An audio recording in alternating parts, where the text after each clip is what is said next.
Assalamualaikum, selamat pagi. Hari ini hari Selasa, tepat 4 bulan 8 2569 bersama dengan tepat 19 Safar 1448 Hijrah.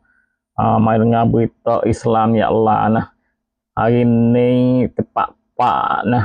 Kita tengok kapal Turki nah, kapal muat bagian nego hak Turki kena berde lah, kena drone banyak utai lah drone penfung je kata. Mana kata 10 ten naik atas sekarang nah. Kapal ni kena drone berde nah, ada drone pelicik boleh ada, drone bunuh diri, tembok, turun tembok. Kena kapal Turki nah. Wak wi sakit ni banyak orang juga nah. Hak ni berlaku di Laut Hitam. Tengah Laut Hitam lah. Kapal ni kapal Turki yang dia tubik di Turki nak pergi hantar barang di hantar barang di kok mana tak cerak agak ni lah. Nak hantar barang pergi dekat Koraksi agak tu lah. Bawa kena turun bang saat ni tu wak nyala kuat. Kapal Turki nyala kuat. Punuh tu kapal tu. Kapal ni muat buah kayu. Muat ulai. Tak ada sakut dengan apa langsung, tak ada senjata, tak ada gapo. Ada buah kayu, ada ular, nak hantar pergi kot Rusia tu lah. Orang atas kapal semua ada 22 orang. Orang Turki, hak jadi Turki tu 13 orang nah. Sakit 4 orang nah, sakit teruk 3 orang. Tu. Orang bawa kapal saat ni, orang panggil kapten saat ni, dia kata ada drone mari tepuh buat dia ni 7 T semua ya tu. 7 T buat kapal tu nyala kuat nah. Semua tu Rusia mari tolong klik bih. Lepas tu orang bawa kapal saat ni kata hak benda ni support dengan for Ukraine mari benda. Skor kata Ukraine mari benda kapal Turki. Baru ni Ukraine berde kapal Iran.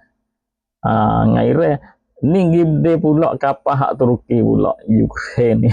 Dua cari buku nak buat le tulis ni nak berde dengan demo pula ni. Kalau Turki murih gi berde kelik jadi buku besar pula. Bahan nanti tengok Turki nak buat bano. Kapal dia kena berde ni. Habis dia mata. Kita pergi di Spain nah. Spain orang Morocco pindah masuk Spain banyak puluh ribu orang. Tu sebab apa? Sebab naik Spain izin ya tahan boleh nak masuk mari boleh. Izin. Sokang orang Morocco masuk dalam Spain. Tu naik sokang, rakyat Spain tak sokang. Rakyat Spain murih. Hamak naik Spain, hamak bini naik Spain tu. Sewi di naik lah. Mungkin rakyat Spain saja nah. Europe semua pun bunyi kata nak murih juga kot Spain. Sebab Spain for Morocco ni masuk mari nah. Tu. Kita pergi tengok di Morocco. Morocco orang Spain hak duk di Morocco pergi belarak dapat duta Morocco. Bunyi kata 1,200 orang pakak pergi duta Morocco nah. Belarak hamak naik Spain, hamak bini naik Spain. Tok sewi jadi naik lah. Tu. Murih naik Spain ni apa lah? Jong. Orang Morocco mari di Spain. Lepas tu buat dia kata lagi nah. Buat Spain saat ni haduk pergi belarak dapat duta Morocco saat ni lah.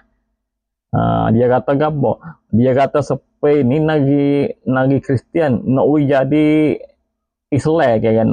Dia kata gitu. Dia kata kok naik Spain. Spain nagi Kristian nak jadi Islam ke kan Spain. Pok dia kata lah. Tapi pok dia tak tahu dulu itu Spain ni orang panggil Andalus nagi Islam dah. Tu. Ni dia kata baik tu. Nagi Kristian nak jadi Islam ke kan? Ni hafak belarak saat ni nak hidup dapat duta Morocco tu. KK pok ni dah 2 mari amak boleh like gini lah. Tapi nak ayat kata orang Spain ni tak kena, tak jang orang Morocco masuk dalam Spain, pindah hidup dalam Spain, tak jauh nah. Tu. Habis tu nah. Kita tengok hak berlaku hari hak lagi, hak ni dalam Rozah. Hari Ahad yang lepas lah luar Ridah ni, baik di malam Ahad sampai pagi Ahad tu nak orang Rozah mati 13 hari nah. Hal ni kena puak Isra mari bang dalam Rozah nah. Tu. Sebab Khobar Jazirah tu baik oyak nah, puak ia mari bang di apartmen umuh lah, apartmen umuh 2-3 lapis tu, bang di mana tu lah. Tu dua tempat umuh, dua tempat je pergi bang lah. Dua awi mati di mana ni 13 hari nah. Hak ni berlaku hari Ahad dalam Rozah lagi nah. Pagi ni sekadar ni saja lah. Jumpa pula petang hari ataupun malam hari nah. Islam jalan nah. Tolong saya baca saya nah. Banyak lagi pagi ni. Assalamualaikum.